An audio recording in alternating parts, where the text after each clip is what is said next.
탄력성에 대해서 설명을 좀 드리겠습니다. 많이들 어려워하시는 주제인데요. 탄력성은 잘 도망갈 수 있는 정도입니다. 잘 도망갈 수 있는 정도. 제일 많이 나오는 탄력성이 수요의 가격 탄력성이죠. 수요의 가격 탄력성.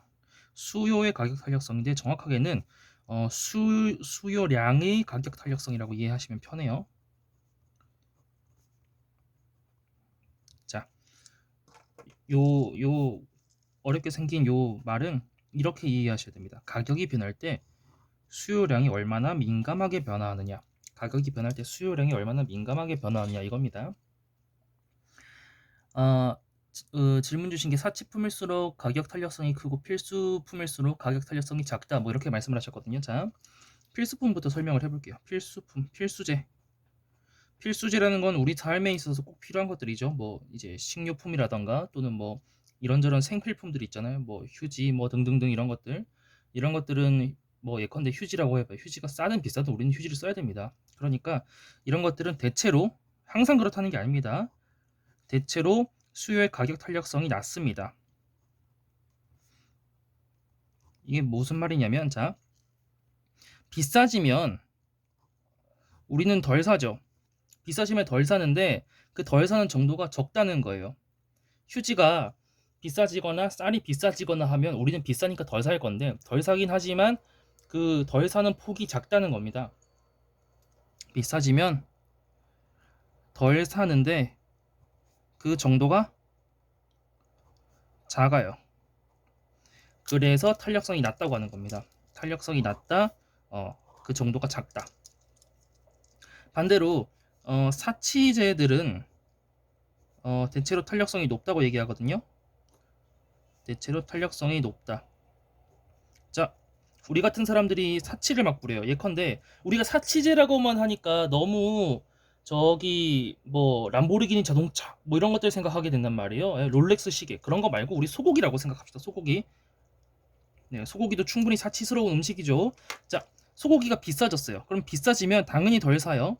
비싸지면 당연히 덜 사 먹는데 그 정도가 큰 겁니다. 왜냐하면 우리 소고기는 안 먹고도 살 수 있거든요. 소고기 안 먹고 닭고기 먹고 이런 식으로 다른 걸 먹을 수 있거든요. 자, 그런데 우리 필수제 뭐 쌀, 휴지 이런 생필품들은 비싸지면 당연히 덜 사죠. 덜 사는데 그 정도가 작아요. 어떻게 해서든 우리는 쌀을 먹어야 되고 휴지는 써야 되고 뭐 이런저런 예를 들어서 뭐 저기 뭐 세탁 세제라던가 뭐 이런 것들이 있잖아요. 그런 것들은 그게 비싸지더라도 우리는 써야 됩니다. 써야 되니까 덜 사긴 하는데 그 정도가 작고 자, 사치제들 소고기는 비싸졌다 그러면 덜 사 먹어요. 마찬가지로 덜 사 먹어요. 근데 그 정도가 큰 거예요. 그 정도가 큰 겁니다.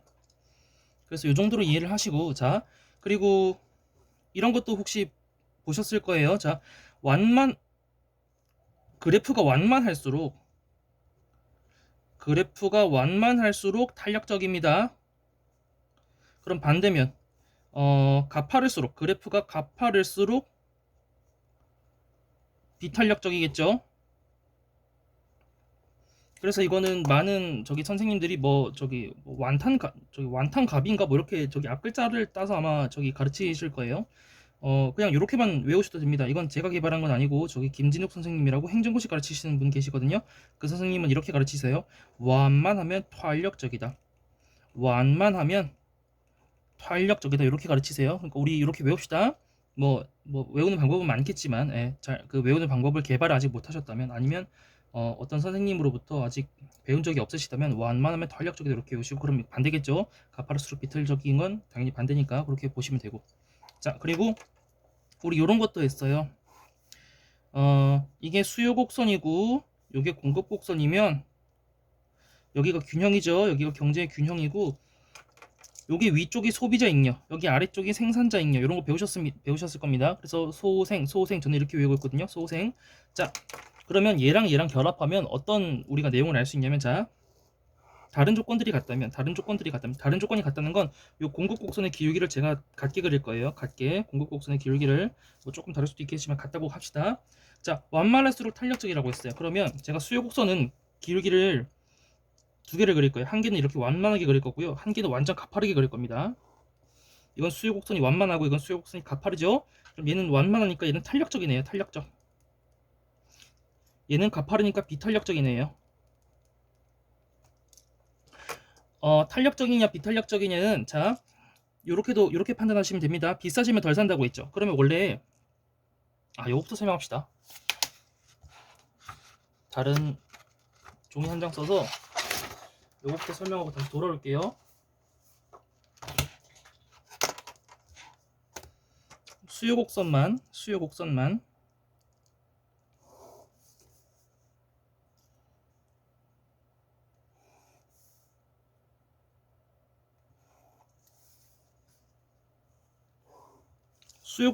제가 한 개는 완만한 거, 한 개는 가파른 거 이렇게 그리겠습니다.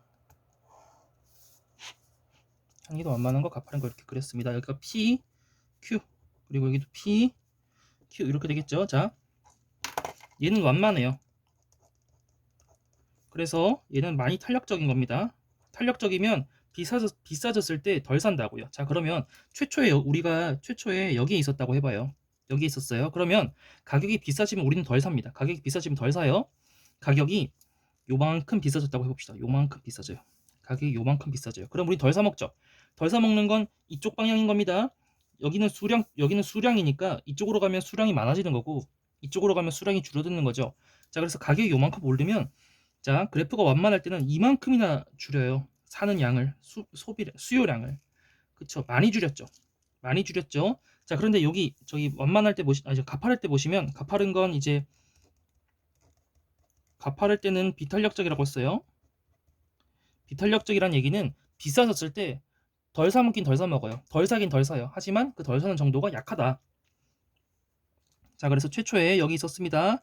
그리고 요 정도만큼 똑같이 가격이 비싸졌다고 해볼게요. 요 정도만큼 지금 요 가격이 비싸진 폭은 같아요.